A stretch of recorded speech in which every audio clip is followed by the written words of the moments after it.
After a volatile week, which can be characterized as sell America, it looked like one of two things was going to happen first. Either we were going to find the Fed put or we were going to find the Trump put.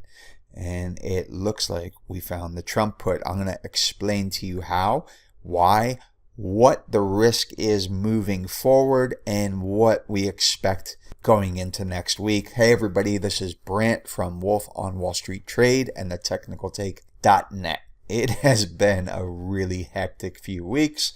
The word I keep seeing used by traders, investors, and analysts is fatigued. I wonder what word you would use. Drop it in the comments. I'd be interested to hear. But filled with headline tape bombs, risk of the financial system imploding, historic intraday volatility. I think the good news, though, is as volatile as price has been, it's still giving us pretty reliable signals. So if you watched my video last weekend, I gave one of our measured moves for one of the averages of the indices, the S&P 500. And that measured move was 4,900, which we hit on Monday right over here. So price action is still giving reliable measured moves. This area is kind of interesting because it is actually the high or the top of the late 2021, early 2022 market that turned into a bear market until October of that year. So that's where we found support. Our measured move for the NASDAQ 100 was 16,500. So it came within 0.25% of tagging that on a 25% crash and a 16% second leg down. That is pretty darn good. Again, it came in finding support right around that 2022 high that turned into a bear market. Here's a 10-minute chart of the S&P 500. This is that second leg down where we had the 4,900 measured move. You can see the low here on Monday. And as volatile as price action was, as looming the threat was of the financial system imploding, we did see higher highs and higher lows. So this is constructive.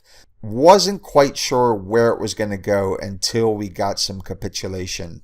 And when I say capitulation, I mean from the Trump administration. We were at extreme oversold levels. So this is the S&P 500. I have a breath oscillator on the chart. I've hidden it just so this chart is not so messy, but I did create conditions where it is under 1. Okay, it runs on a scale of 0, the most oversold you can possibly get, to 100, and I set the condition for under 0.5, so less than 1. You can see we had 2 oversold levels hit that reading during this 2022 bear market. Over here, towards the end of the COVID crash, this 2018 20% S&P crash, which is really very similar to what we what we have seen over the last 2 months over here, and the early 2018 Volmageddon event. So extremely oversold. I don't like entering new shorts when we get to these kind of oversold levels. It just shows, over and over that the probabilities are that you've probably hit a near-term low. While volatility has come down on a absolute basis or a percent change basis, I think about 37-38% from the high, on a relative basis, which is what I'm most interested in, it hasn't come down on a relative basis versus the S&P. And typically what I look for is VVIX, which is in blue here, overlaid over VIX on a relative basis, not an absolute percent change or normalized basis. VVIX will almost always lead VIX on major moves. So this was kind of the market top. VVIX is leading VIX, or leading volatility higher, which was leading the market lower. And we're just not seeing that yet. I think that we probably will next week. So you'll see VVIX acting weaker than VIX on a relative basis.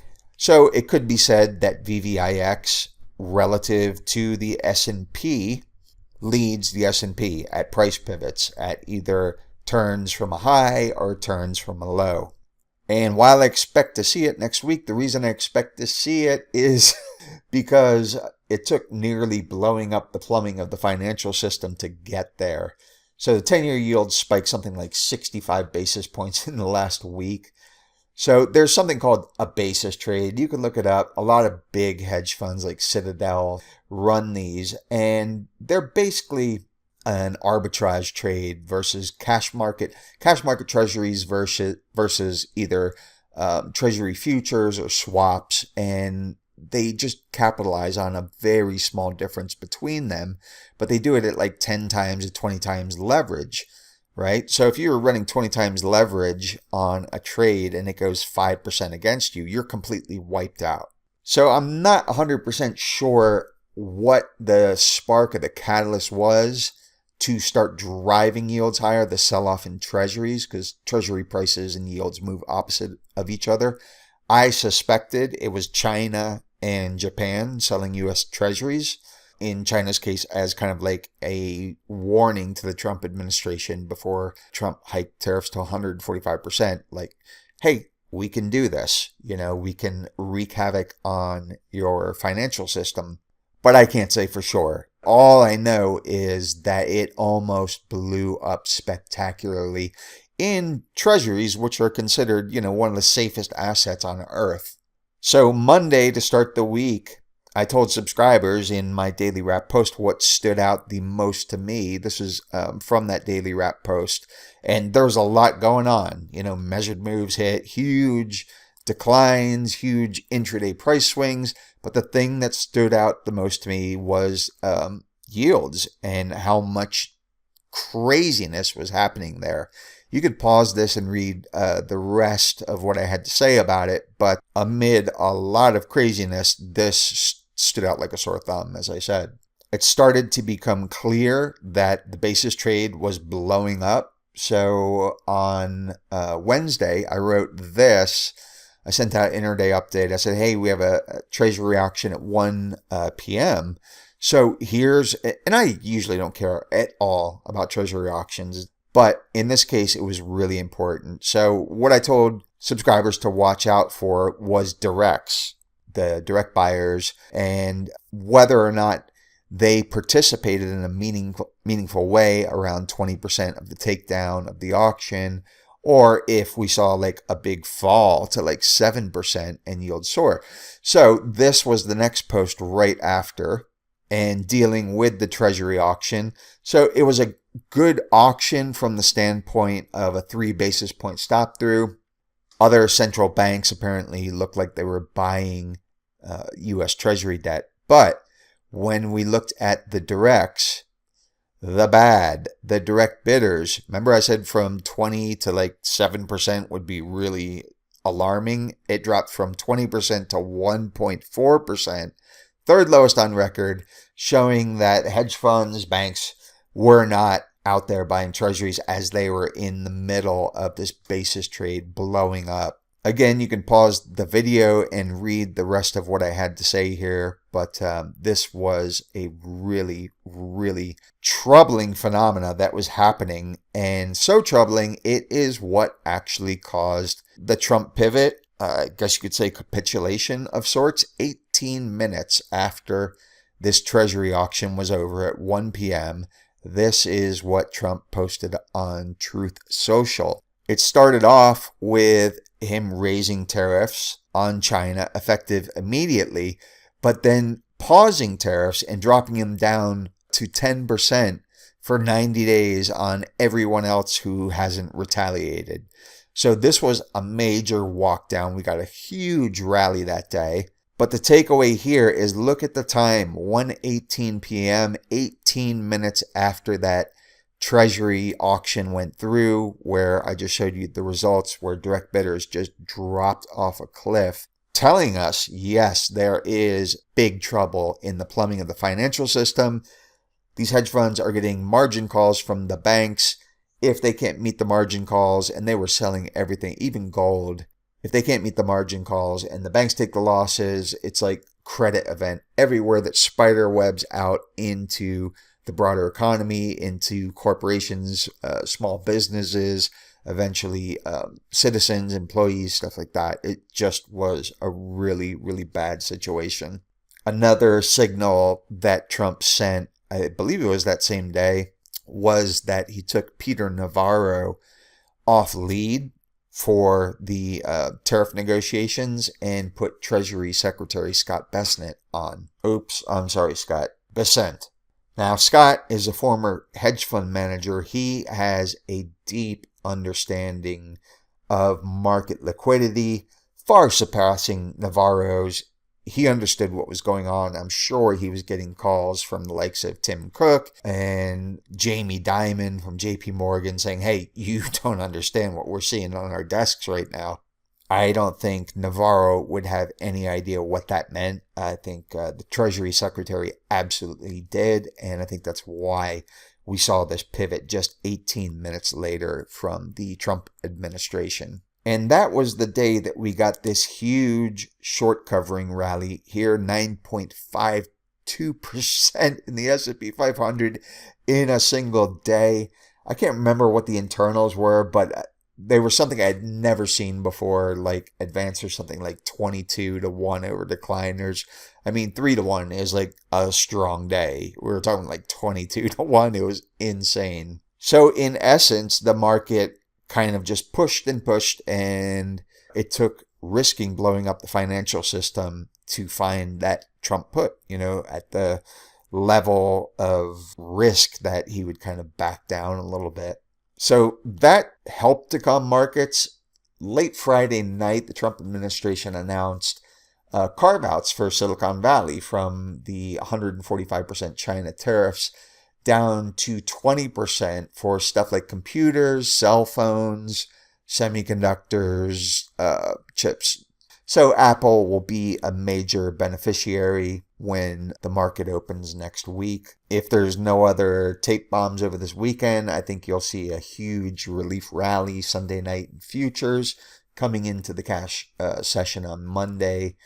Now we do have an upside measured move for the market. I'm going to share, like I did last weekend, I'm going to share one for the S&P 500 with you, but just be aware that this additional news of stepping back tariffs for Silicon Valley came out after the market closed. So our measured move was a little bit below the 200-day moving average here for the S&P 500. This is where I expected the market to go before that news came out. So we'll be watching price action, intraday price action, and fine-tuning that measured move as we go. But essentially, at least a back test of this white 200-day simple moving average, which is a pretty typical thing to see happen, especially when we're right on the verge of getting a death cross with the 50-day starting to move or very close to crossing below the 200-day. If you've been watching the markets, on an intraday basis or daily, there's like a lot of nuance. There's a lot of things that happen. And Trump just doesn't do nuance. It's just not his way. But in my opinion, to roll out something like what he's trying to do, and I get what he's trying to do, and he's got a limited time, less than 4 years, to accomplish the things he wants to do. So it's kind of like move fast and break things, but there's a lot of nuance when you're dealing with the plumbing of the financial system. And when one of the safest assets in the world starts acting like a penny stock, it's like you have to have a little nuance. So I think moving the Treasury Secretary to lead on tariff negotiations will be a good thing ultimately. In my opinion, from the kind of price action and the kind of volatility we're seeing, especially not just the downside, but especially big up days like this, I am of the opinion that we are moving into the early stages of a bear market. And you can say, well, technically speaking, 20% off the highs, if you want to define a bear market that way, that we've already moved into that. Some averages have moved out of it as of the close on Friday. I look at a bear market in terms of the primary trend and lower highs, lower lows in a primary trend. So I do think that we're moving into the early part of that. And I wrote like a little something for subscribers earlier this week. I think actually it was right here on April 8th. And again, you can pause the video if you want to read the whole thing, but here's April 8th for subscribers, the daily wrap. I was talking about some things that we're looking for, and if we do get those, I imagine we will, although it may be difficult to imagine right now because the market was down pretty big. I think we could see a counter trend rally that blows your socks off. And of course, that counter trend rally was actually the first day, 9.5% in the S&P. 12% for the NASDAQ in one day. So let's get back to that post. If you haven't been in the market long enough to experience a true bear market and a true bear market rally, you'll be in for a treat. Bear market rallies, this is what I'm talking about here, are spectacular. I'm just as excited to trade counter trend rallies as to be short a decline that wipes out 2/3 of a 17-month rally in 7 weeks. So, like I was saying, coming into this year, this is not so much going to be an easy year for investors, but a lot of opportunities for traders. Now, I do want to get back to that basis trade because that is still a risk. I think the risk has significantly declined since Wednesday, but it is still a risk. So you really want to be watching the sell everything American, sell the dollar, sell treasuries, sell stocks. But the real troublesome stuff is really the treasury market being sold so aggressively and yields jumping so aggressively in 1 week. When I showed you, Trump pivoting 18 minutes after the Treasury auction, he also said this to reporters. The bond market is very tricky. I was watching it. The bond market right now is beautiful. But yeah, I saw last night where people were getting a little queasy. And what he meant by last night was the Tuesday overnight session into Wednesday early morning. And what I've got here for you is a chart of 10-year Treasury futures and gold futures. You can see 10-year Treasury futures coming down. That means yields were exploding higher. Gold was being sold off. I think that these hedge funds were taking profits in gold to try to meet margin calls. And this is the exact spot he was talking about, this overnight low. And what we saw was this amazing, strong bid into the one safe haven asset that isn't specifically US, which was gold. Here's the 3C chart on that. And this is that Tuesday, Wednesday overnight session right over here.